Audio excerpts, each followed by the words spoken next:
Hello, it's Scott Manley here with episode 99 of Interstellar Quest, and we come back to the Dres probe, which just ran out of fuel because I forgot to set it up for an aerobraking trajectory.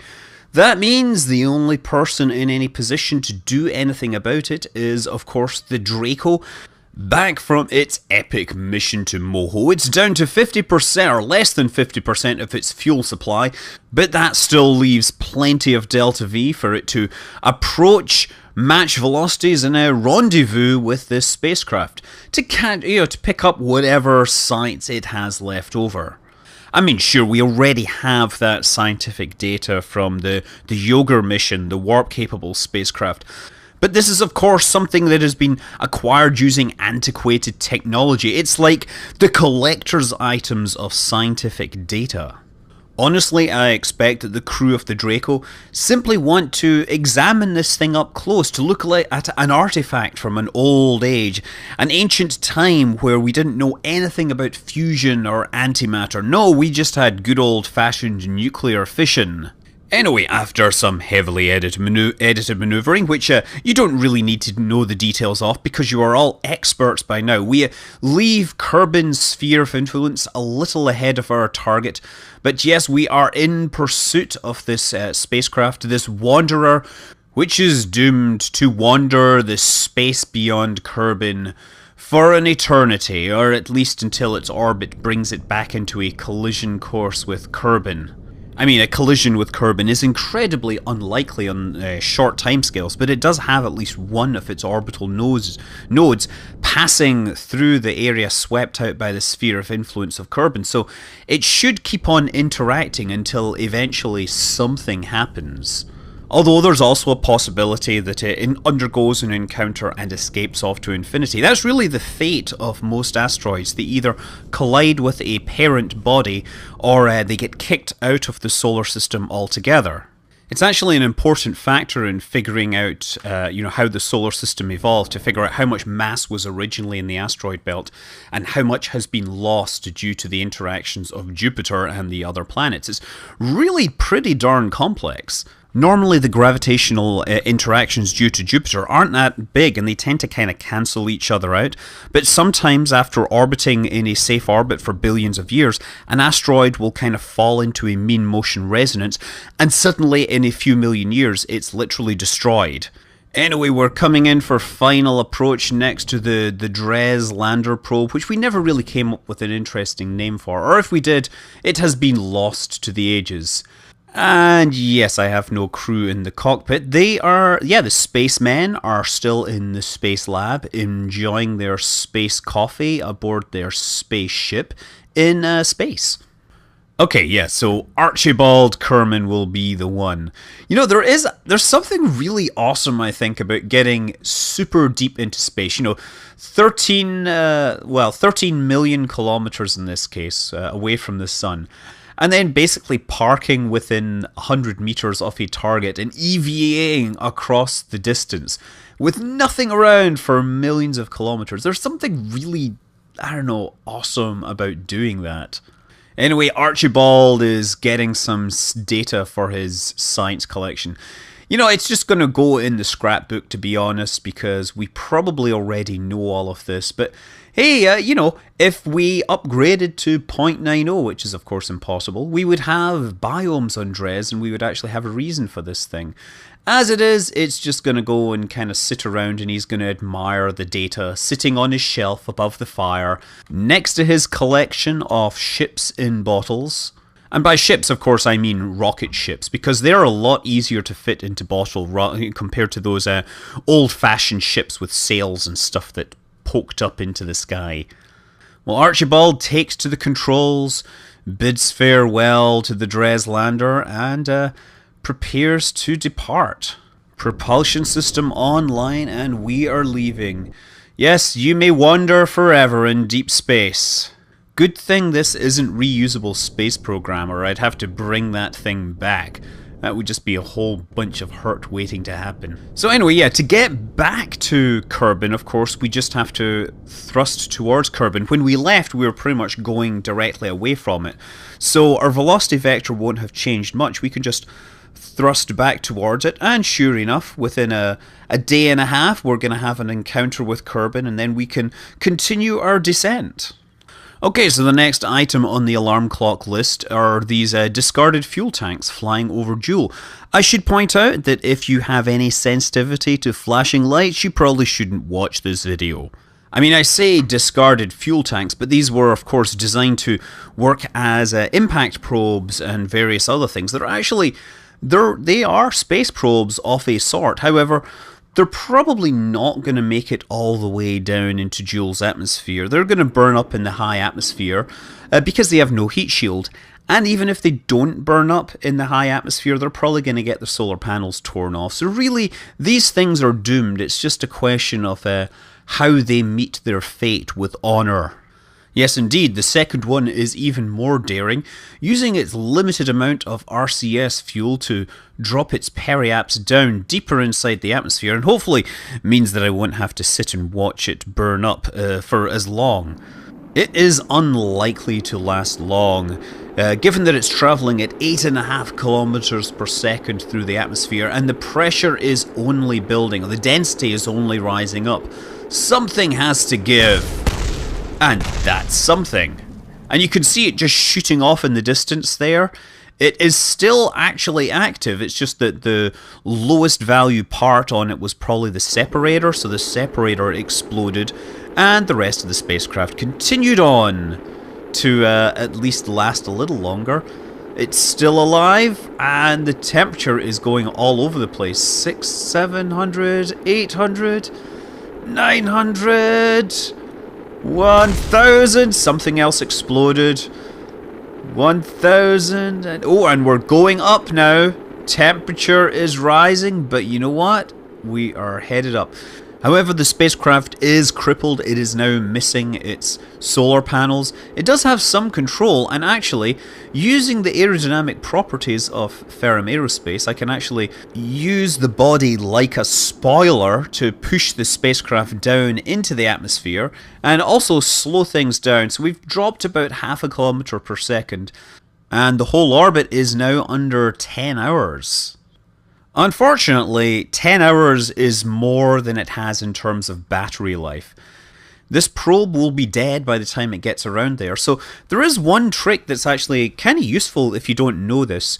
So the batteries on this, you can right click on them and then you can disable electric charge flow. And that means that the battery will still have power in it. You will still have control over the spacecraft to flip that power on and off. So you can put spacecraft into hibernation if you don't have solar cells, for example. Anyway, the rest of the spacecraft, the primary component, the mothership, is going to undergo a close encounter with Lathe. And this is intended to be a maneuver to reduce the inclination of the orbit relative to the plane of the Joule system. So it does also appear to be kicking it off to escape velocity. We're going to have to try and counter that. Hopefully I can do a bit of aerobraking to slow the spacecraft down, but failing that I will have to burn some precious fuel. Hopefully it will be less fuel than was needed to actually perform an inclination change by directly burning the fuel at the ascending or descending node. So you can see that I'm just more or less guessing my way through the maneuver here. I didn't bother to create maneuver nodes. I'm just trying to make small adjustments to the orbit to make sure that I encounter Lathe, and so that the resulting orbit after this encounter is as close to being in the plane of the Julian system as possible. Plane change maneuvers are extremely expensive and you should avoid doing them if you can. If you look at the Apollo mission profiles, those landing sites were entirely constrained by the launch time, because that put you into a certain inclination orbit, and then when you transferred to the moon that would put you in another inclination orbit. At no time did they really attempt to make plane changes to accommodate for all this. And on top of this, there was limitations on the illumination of the landing site, so they had a very small area to go on, and their launch times were constrained based upon what landing sites they could hit. And this is all because performing a plane change maneuver to pick a specific landing site would have been far too costly for the Apollo spacecraft. Anyway, let's take a moment to admire the beauty of space. Yes, let's also realise that the periaps is too high and needs to be adjusted downwards so that we have a better chance of slowing down from Jovian escape velocity, or Julian escape velocity. By Jove, what am I talking about? Perhaps that's just a slip of the tongue after we discovered that the Jove spacecraft are back in the EVE Online client. Something is afoot in Jove space, I say. Anyway, having passed through periaps, we didn't slow down enough. This is, of course, where it would be nice to use a quick save to restart things, but that would be cheating, so let's just accept it and slow down the old-fashioned way using nuclear-powered rockets. Nuclear-powered rockets are actually old-fashioned now in this game. I just have this vision of Montgomery Scotty from Star Trek, looking at these spacecraft and saying, "Oh, nuclear fission, how quaint." Actually, probably not, because from that same movie they talked about how terrible nuclear fission was and how they could use the photons coming off of the reactors of the Enterprise to make dilithium crystals work again or something like that.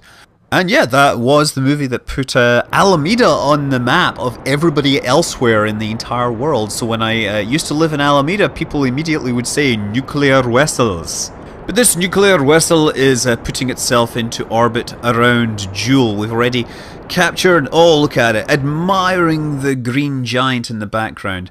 And we've done pretty well on our plane change here. Honestly, I'm not sure it was a net saving in terms of fuel, but attempting to do it this way is a lot more fun. Now, we're actually going to try and put ourselves onto the surface of Val. That was the original intention. Even though, of course, we now have a manned spacecraft in the area, but this is it'll be fun trying to scout out more than one location. So now we begin the process of circularizing and beginning the rendezvous. But before then, we have to go back to our little doomed space probe. And so you can see this has been in hibernation, but if I click on this, of course, it now gives me control back so I can attempt to fly this thing through the atmosphere.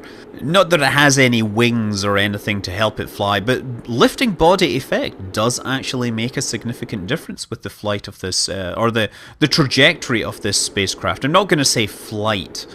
It's more of a controlled fall. And back inside the sphere of influence, it's time for Archibald Kerman to request clearance to land for the second time of this mission. Of course, it's at this point that he realises that he never told everyone back at the Kerbal Space Centre about the little jaunt he had off into interplanetary space, and they'd been sitting out waiting with the emergency vehicles next to the runway for the last 3 days. Okay, so with the Val lander, first thing we're going to do is make a small maneuver to circularize the orbit, and this will make sure that we don't encounter Lathe. We just need to move the periaps up high enough that will not interact with the sphere of influence of Lathe. Now, we are in a slightly shorter period orbit than Val, so what I'm going to do is I take the maneuver node and we just set it there. We're looking for close approaches at the future. And when you switch out of the actual draggy node bit, right, you have these two buttons here that let you set future orbits. So you can see that by clicking that, I've moved the maneuver node one orbit forward and the close approach has changed. So I can do this again, except that frequently it decides I want to click the orbit. So you have to get the right angle on this. Again, okay, not closer. Oh yeah, 3 orbits out.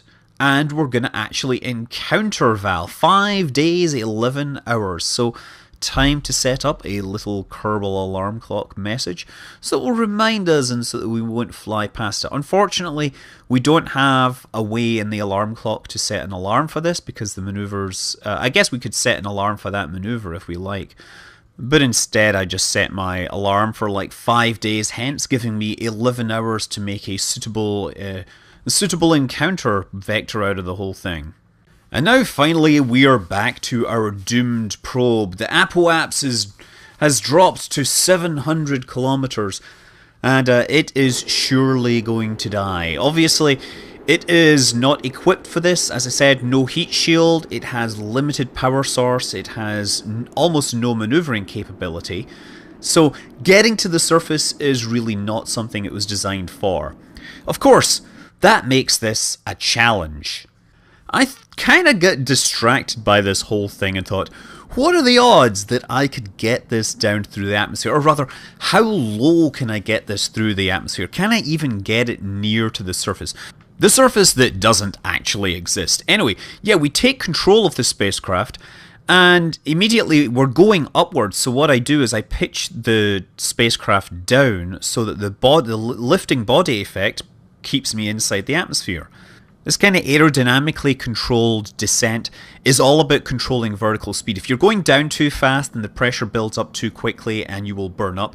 If you're going up too quickly, what will happen is you're going to move into a regime where you don't really have control anymore and you'll fall back down even faster.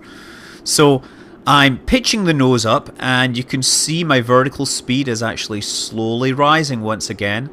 And remember now we are moving below orbital velocity, so this vertical speed is rising because of the aerodynamic effects being calculated for this cylindrical body. If I let the nose go down, if I turn off the electric charge use, we fall back down. So this is going to be a balance. We can't maintain high angle of attack consistently because if we do that, then we will rise up and then we'll fall down and we'll probably run out of electrical charge. Once again, lifting the nose up and bringing the descent back under control. So I'm going to toggle this, and I actually toggled this thing for the better part of 40 minutes. Good for me that I can actually edit all of this out. So yeah, we're going to go down to the surface if we can manage it. It's not well equipped for this, but that's half the fun. There's no instruments, there's no science to be gained, there's certainly no surface to hit. Fun fact, Joule doesn't use the planetary quad sphere system, right? That's PQS you might have seen in some of the dev comments.